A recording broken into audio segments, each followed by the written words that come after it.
Welcome to the Better Agent Podcast. If you're a real estate agent that's looking to grow your business, then you're in the right place. Whether you want to go from 5 to 10 transactions a year, or 10 to 50 transactions per year, or more, well, then this show is for you. I'm Josh Lavik, your host for the Better Agent Podcast, and in each episode, we'll bring you the tools, tips, and tricks directly from myself and some of the best leaders within the real estate industry.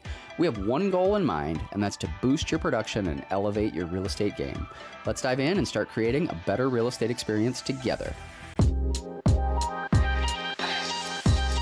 And welcome back to the Better Agent Podcast. I'm your host, Josh Lavik, and I'm talking about real estate and getting better in your real estate business. So if that's what you want to do, then hopefully you are in the right place listening to this, and hopefully you're going to get some value by listening to the podcast today from my 20 years in the real estate business, along with the guests that I bring on the show. And today I've got a wonderful guest I'm excited about, Keith Schulz, who actually I talked to not that long ago at his this new development project that he was working on. So I'm sure he'll talk about that. But I'm sure Keith's got a lot of great experience, and I'm sure that if you've tuned into this episode, that you'll definitely get some good value out of our conversation today. But again, we're talking about growth, and so wherever you're at now, whether it's 5 or 10 transactions a year and you're looking to ramp it up to 20, 30, 40 or more, whatever that might be for you, hopefully you can learn some insight from our discussion today. So without further ado, I'll kick it off over to Keith. And why don't you give a brief kind of rundown about yourself and kind of your business and where it's at and where it's going, I guess. Yeah, sounds good. Thanks, Josh. I'm Keith Schulz, managing broker of Great Rock Realty.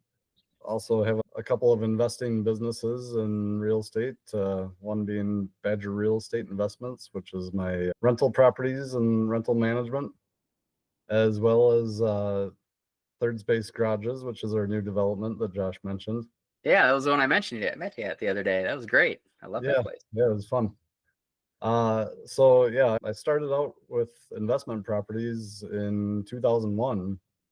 And then ended up getting licensed in 2009. So been on the investing side of things for 24 years now, and the sales side of things for 16 years. So it's been fun to develop and learn and grow along the way. Yeah, for sure. Well, that's definitely so you're no beginner at this. Like, you've been doing this quite a while. I mean, 2001. That was, it's 2025, 24 years ago. So, yep. I mean, at that time, you weren't an agent, you weren't a broker, you weren't a developer yet, but you were an investor. And like, how did you first get started in that? Did you start with just like a little duplex or something? Or what was tell us about your first maybe memorable investment experience. Maybe it's even the first one. How about that? Sure. Yeah. The very first one was a duplex that I lived in half of, and I guess it was house hacking before they called it house hacking, right? Yeah. And so I lived in half of the duplex and rented out the other half. I was in my early 20s, and I think everybody around me told me I was crazy because they're like, "You're 20 something. What do you want to do with a duplex and investment properties and all that?" But yeah, I don't know. I had the itch, and the first one probably wasn't the best investment numbers wise, but honestly, I still own it today. And even though it wasn't perfect when I bought it, like, it's been a great investment over the long term. So I love that you bring that up, because actually my story is pretty similar. I didn't start it from an investment side. I started as an agent, but I did remember I bought a duplex early on in my career as well, and did kind of the same thing, right? I lived in half of it with my wife, and house hacking, whatever you want to call it. But, and we didn't make money on the property right away. In fact, I kind of thought we were maybe overpaying a little bit for it, but it was in better condition than some of the other duplexes we looked at. And so from that standpoint, I thought it was a worthwhile investment, to which I still have it today, right? So to your point, right, the fact that you still have it today should tell you something, right? Buy real estate, hold it long term, and it will pay for itself. It will become a good investment, because if it was a continuing losing investment for you, I mean, you would have sold this place a long time ago, right?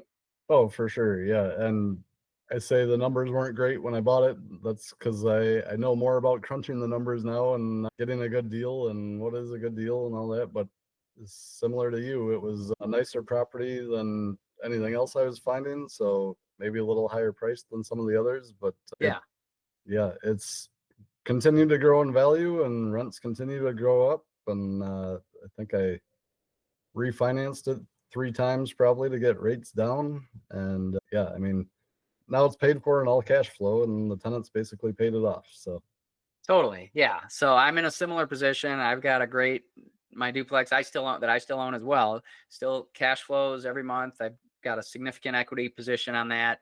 And I think it's really great too. Like if you're a realtor or thinking about being serious about real estate, like you should buy rental properties. You should buy an investment property because it's a piece, it can be an asset to help you build wealth in other ways, I think. And it's such a great way to get started. So I love that. But all right, well, let's talk about scaling up, right? So, for me, like I said, I scaled. I didn't start with any properties to begin with. In fact, I was a renter when I first started in the real estate business. I wasn't even sure if I wanted to be in the real estate business, but I did. And I ended up I think it was after about 2 years in the business, I bought my first property and I partnered with actually my dad on it. And it was an investment fixer upper type of property. And we bought that together back during the foreclosure days. And, which I think is another good way. Sometimes people can get started or launch their career or invest in properties, right? You don't have to do it all totally by yourself. You can get a partner, you can reach out to other people, whether it's friends or family or whoever that might be. So yeah, what about you? Tell our listeners maybe more about how you decided to scale up and what does it look like? What did it look like along the way? yeah, so as a lot of these investor seminars things sort of teach you, they like leverage and pulling equity out to buy other properties. And I did that for a while in the early years when I didn't have a whole lot of money to spare. So first property, I cashed out some equity and when I refinanced and used that as a down payment on the next property and did that 3 or 4 times. And yes, suddenly found myself with 4 rental properties and all my friends were in their late 20s, early 30s by then, wanting to buy their first house and seeing me doing this, coming to me for real estate advice. Yeah. And it was about the time I met my wife, Kinsey, who's my business partner as well. Yeah. And we both had an interest in real estate and potentially getting into the sales side of things. Yeah. So yeah, I think in 1 year I had referred 12 people to the agent that I was using at the time. So we said, you know what, we need to get licenses and Yeah. maybe don't have time to do this full time. Yeah. So we both got our license and did it part time, kind of helping each other as time permitted. Yeah. And I mean, you sent 12 referrals to one agent in 1 year. There's yep, a lot of agents that don't do 12 deals in 1 year. yep, Okay. And you sent one agent 12 referrals. right, yep, Like, boom. There's should be the light bulb moment, right? And you had it, obviously, right? You're like, okay, maybe I need to quit referring these and maybe we actually just need to get licensed and do this, right? Because you could do exactly. it. Yeah, for sure. No kidding. Wow, what a light bulb moment. That's awesome. So So, yeah, that kind of ramped up the sales and the investing at that point. So yeah. And what was your background? What did you do before getting into real estate? so kind of parallel path. I ended up at a engineering firm and did mechanical design for 21 years, I think it was. So I actually started at that firm the same year that I bought my first duplex and then did the real estate sales and the investing on the side for quite a while. And then eventually my wife quit her day job and went into sales full time. And then I ramped back my hours to part time, just trying to maintain health insurance Yep. uh, for the family. And then eventually left the engineering career. But yeah, they were parallel path for 20 years. Yeah. Well, there you go. And so your company or your team right now is it just you and Kinsey? Is that right? Or do you guys have other staff involved or other agents? What's it look Yeah. like now? So Kinsey and I operate as our own agent team essentially, but we own our own brokerage. So we do have 5 other agents underneath the brokerage who Okay. all are independent contractors and kind of run their own businesses. Uh-huh. And yeah, we all help each other if someone's out of town and that sort of thing. So the whole brokerage is a little bit like a team, but everyone also does their own business. It's not like I'm trying to give those agents leads and a smaller share of the commission, things like that, like traditional teams do. But Sure. yeah, Yeah, no, there's certainly lots of different models out there, teams, brokerages, different models, and we're not going to get into specifics on splits or anything like that, sure. right? We'll avoid any antitrust discussion, but I think that it's an important point to note, right? Like one thing can kind of evolve and into the next, right? I mean, you already had a pretty solid job, right? You were working in an engineering firm, mechanical design, right? It sounds like a decent job. You were able to buy a property, live in it, rent it out, and then you just kind of did that kind of on the side, but like that can be a good pathway to kind of get going. And I think the other thing that's interesting about your company and your structure is like you and your wife are on the same page. You're on the same team, like 100%, right? Like Yep. some people can't work with their significant others, but some people definitely can. I think what makes it, I know I had this conversation with my wife a while back, because I was considering, well, what if her and I teamed up? But we decided to keep things separate. She has a degree in occupational therapy, so I'll let her stick to the occupational therapy and I'll stick to the real estate. But, I think I don't know, for those of you, I mean, you've been able to make it work and it seems to be working for you. I don't know. Would you have any insight for people out there that are considering teaming up with maybe a spouse? Sure. Yeah. It definitely can be a challenge at times, and the work and family all blend together, right? Yeah. So there are challenges with that, and we've gotten pretty good over the years at kind of delegating or knowing who's doing what and not stepping on each other's toes. So we, for the most part, like if I take a client, they generally stick with me unless I cannot get to an appointment, and then she fills in or something like that. Mm-hmm. So we'll take kind of a point person for each transaction, Yeah. just so that person's fully involved and knows every detail of that transaction. And Yeah. then the other person will just step in and help out as needed. That way we're not tripping over each other or bossing each other around or things like that. And then similarly, I run the investment side of things. She doesn't have near as much interest in that. Okay. And she pretty much stays out of that. I'll consult her and say, do you think we should do this? And Yeah. I'm the spreadsheet nerd with all the analytics. And she's like, Uh-huh. I don't know, do the numbers make sense? I'm like, well, yeah, or I wouldn't be asking. She's like, okay, just go ahead and do it. Great. Let's go. Yeah. Yeah. So yeah, we do somewhat kind of have our own roles and Yeah. stick to our own processes. Yeah. Because yeah, I think if we're both trying to manage the same transaction at the same time, Yeah. it gets confusing. And even I see it even with some of the agent teams out there, like Oh, for sure. the agent doesn't know what their transaction coordinator is doing or something like that. Yeah. And it gets messy. So Well, I yeah, think that's a great point. Whether you're working with your spouse or significant other, or even just trying to build a regular team with other people, right? That are not exactly. you're not related to, right? You still, I think, knowing your strengths, knowing your roles, knowing like, hey, I work really well with investors versus I don't work really well with investors, or I know. So I think that knowing where your strengths lie and what your niche could be within the business, I think is definitely helpful. I think that, I don't own a ton of investment properties and I haven't done a ton of it, but I've certainly done some, and I've done a handful of flips over the years, and I'm still kind of curious and interested in more. And so, but part of maybe it's the ADD in me. I don't know. I get distracted sometimes, but it's also interesting to me. I think that's one of the things I love about real estate is that it's an interesting, everything's different. Every property's different. Everything's a little bit unique, but there's also kind of the thing I love about investing in real estate is there is a way somehow to make the numbers work, right? Like what could you do, whether it's add something, remodel something, change something, or negotiate a different price or different way to get something done that can make it work, or the financing side, a lot of different ways to make things work. So Yeah, absolutely. Even if you make a dumb decision up front, yeah.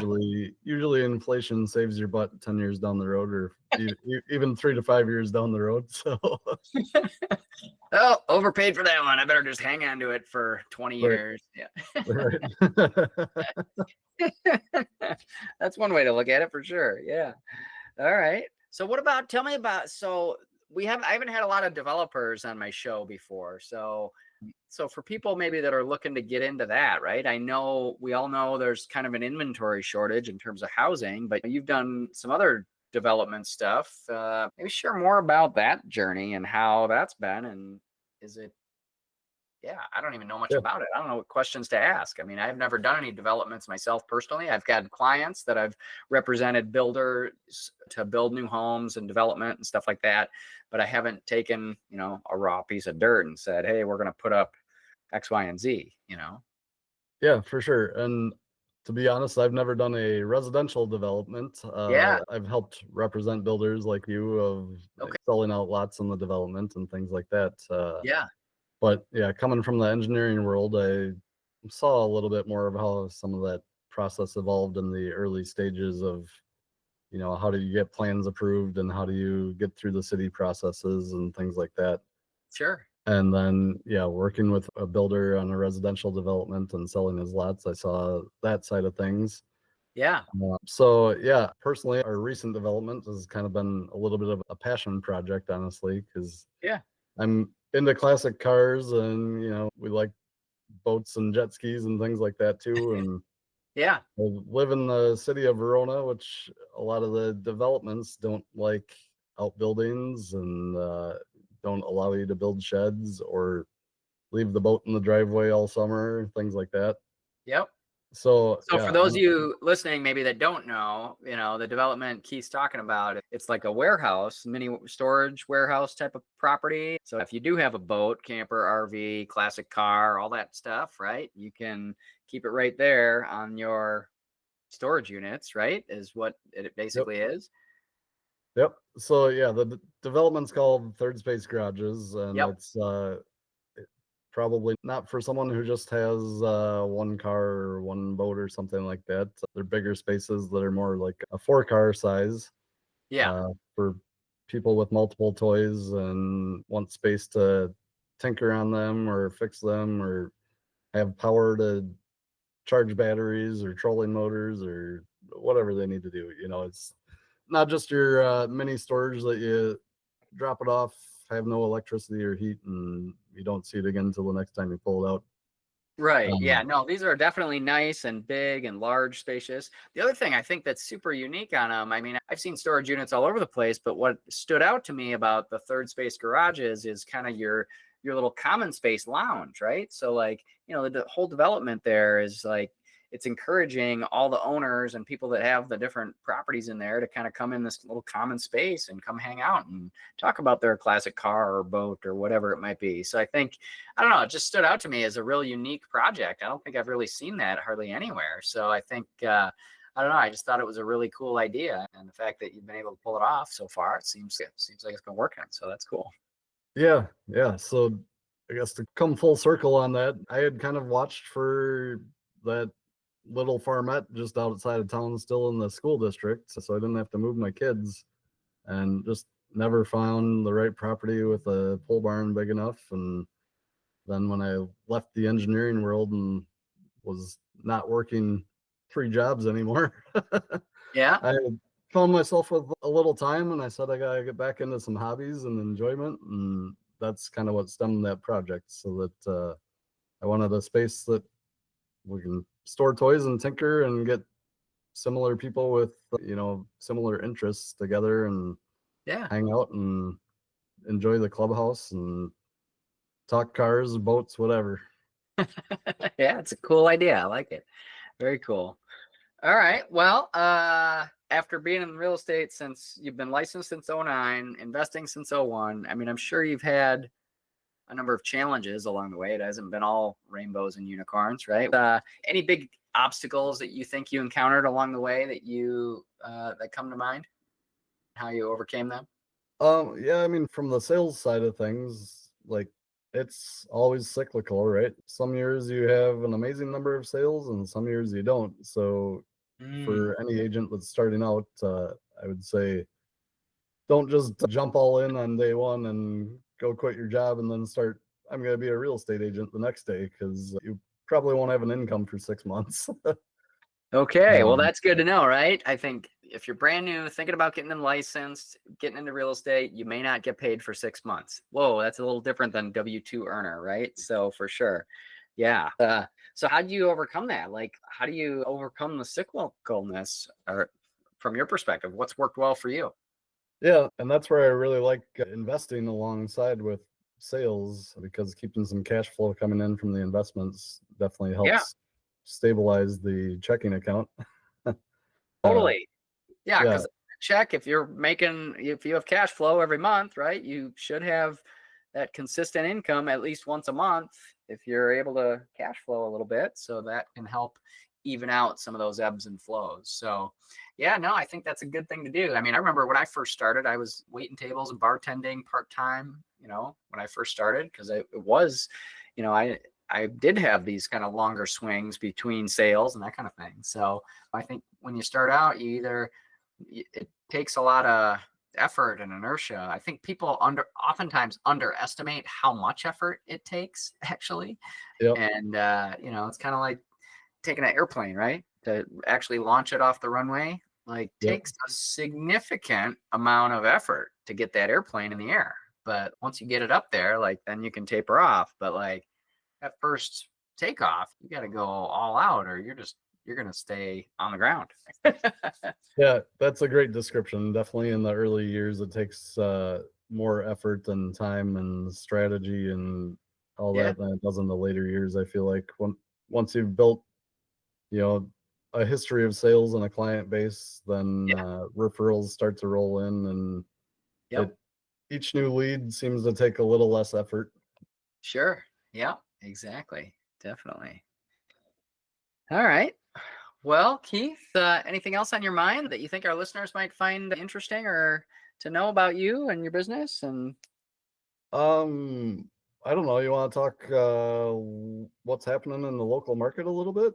yeah, we can do that. You bet. Yeah. What are you seeing? I know it seems like every day we try to get clickbait news headlines that are saying the market's crashing and everything's going down, but I don't know if that's necessarily. I haven't experienced that here locally, but yeah, No, that's I would agree. I was gonna make the same point that I listen to these other national podcasts or see the news headlines of, the real estate market's falling or prices are coming down, all sorts of things like that. And yeah, I've definitely seen a bit of a calm down here, but I would still say it's a seller's market in the Madison area.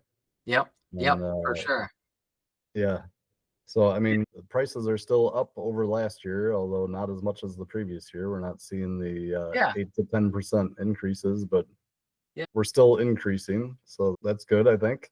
Yeah, Um, no, I think we'll continue to see prices level out. I think that one of the things that makes our market, well, we're in the same market, right? Madison yep, area, South Central Wisconsin. So for those of you listening elsewhere, that's kind of our market. And the Madison area, it's the capital, so there's a lot of government sector jobs. There's also the University of Wisconsin, plus a lot of university jobs, plus just lots of private jobs, right? I mean, we've got Epic Systems is one of the biggest employers here in Verona, right? Your backyard, and we've got mhm, a lot of insurance companies and American Family and a lot of other larger private sector jobs and companies as well. So I think we have a nice diversified economy that I think tends to keep our prices, relatively good during potentially down years in other areas. So I know I've heard of some places, maybe either in the south or further out west, where maybe they even overbuilt on their areas, or they're seeing more constriction in their local economies. I think those are the ones probably seeing. I had a client actually just moved here from Louisiana. He said their market was really rough right now. They just have had their prices have come way down. So I think they're probably getting hit harder than we are for sure. I also think it's maybe that Midwest nature of like, we don't want to risk too much, right? So we didn't quite see 30 and 40% appreciation in one year, right? It was right. maybe 15 to 20 during those COVID years, if you remember. But, I don't think we didn't quite have as big of a swing up. So I think the swing potentially down is maybe not as great either, in my opinion, which I'm okay with actually. Yeah, 100% agree. Yeah, you have places like Denver and Austin, Texas that were just Yep. boom cities a few years ago, and Yeah. they did overbuild, and yeah, now they're on the decline. Yeah. And I don't think they will be for long. They're both good, solid cities too. They just Totally. got ahead of their skis a little bit. Yeah. But yeah, the Midwest in general is typically much more stable than the coastal markets. And Yeah. yeah, even if we only see a 1 or 2% increase this year, and flatten out on prices a little bit, I think we're sitting just fine. Yeah, You know, I think even if that's a good you, thing for the market. Yeah, let's not have. I'd be okay with not too many big volatile swings. Let's just keep it consistent, right? So yeah, yep, absolutely. Well, cool, man. Well, Keith, I appreciate you coming on our show and I don't know, dropping some of your wisdom and nuggets. And for I guess for context too, just so people know, like, I mean, how much business were you guys able to do in the last, I don't know, last year or two, or if you feel comfortable sharing any numbers around that, you know? yeah. So I mean, I don't have brokerage numbers in front of me, but I know Kinsey and I, as a team, have done between 40 and 75 sales a year, probably for the past 8 to 10 years or so now. There you go. Um, So 40 to and 75 sales between two people is possible, right? absolutely. And yeah, when we were at the 75, we actually made a conscious decision to ramp that down Yeah. and focus on referrals in our sphere of influence rather than chasing the random internet leads and things like that. Yeah. Well, there you Because, go. yeah, that kind of thing works great for many agents, but we found it was consuming more of our time, and Yeah. transactions weren't as fun because we didn't have the connection with the people already that we have with our referrals. So Yeah. Is that where most of your business is coming from now? Is through just the personal sphere and referrals and that type of thing? yeah, I'd say 90% of it's coming from the referrals and sphere of influence. So Okay. yep. And what do you do to kind of stay in touch with people and nurture that relationship? We'll do a client appreciation events occasionally. You know, we do a email newsletter thing. Honestly, not as often as we should. It generally ends up only being like twice a year. Okay. But yeah, we have a blog on our website that I Yeah. post market data, and a lot of our clients are subscribers to that. Cool. So yeah, and we're out and about in the community all the time, and most of our sales are within 15 minutes of our house. So we bump into people all the time around town. So there's a market strategy if you're listening, right? Get involved in your local community. It doesn't even need to be far. You can do 40 to 75 sales a year and just by being involved, being present and staying in touch, following up, being the resource, right? Posting market data, Yep. having information, knowing that knowledge, knowing about what's available, right? I think part of it is, you know, we don't want to just look at it just for our own benefit. I think part of it is putting it out there, putting that content out there, sharing it with people, you know, putting together that email newsletter list, right? How are you doing something, doing an event, right? Saying thank you to your clients, right? A client appreciation event. I mean, we've done events for years on our team. And I think, you know, because why? Because it works. It's a good way to stay in touch with people, build those relationships, and business does happen just because of those natural relationships and those conversations that come about because of it. So that's great. Absolutely. And yeah, you mentioned being a resource, which Yeah. prompted this thought. Contractors, you know, in the real estate world, we're always having people that need flooring done, need painting done, need handyman repairs. Yeah. So build that network of people that you trust to do good work and at reasonable prices. And Sure. that's where a lot of the client contacts come from too. You know, 3 years later, we'll have clients that reach out and be like, hey, who's that painter that you recommended? And you know, it's Yeah. another touch point to contact them again and keep in touch with them. So Totally. No, I love that for sure. Well, cool, man. Well, any other questions you had for me? Otherwise, we'll kind of wrap things up. What do you think? yeah, I don't have anything specific. Don't have So anything specific. Well, what, there you whatever go. you want to hit on, man. No worries, man. Yeah, I think it's a good story. So, yeah, whether you're brand new and never owned a home, buy real estate, get an investment property, get a duplex, and you can do it multiple times. And then someday you can even be a investor, developer, and you know it can lead to bigger things, right? I think that's a big takeaway.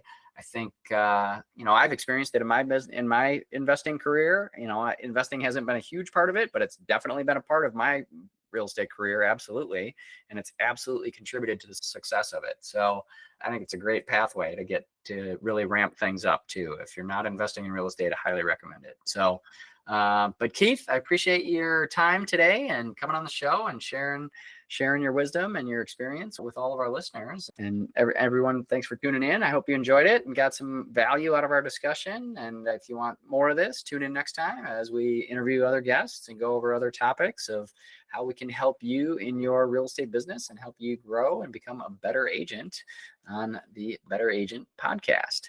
So that's our show for today. I hope you guys have a wonderful day. Thanks for tuning in to the Better Agent podcast. I hope you found today's insights valuable. Don't forget to subscribe and leave a review if you enjoyed the show. Stay tuned for more tips, Q&A sessions, and sneak peeks into our 21-day challenge.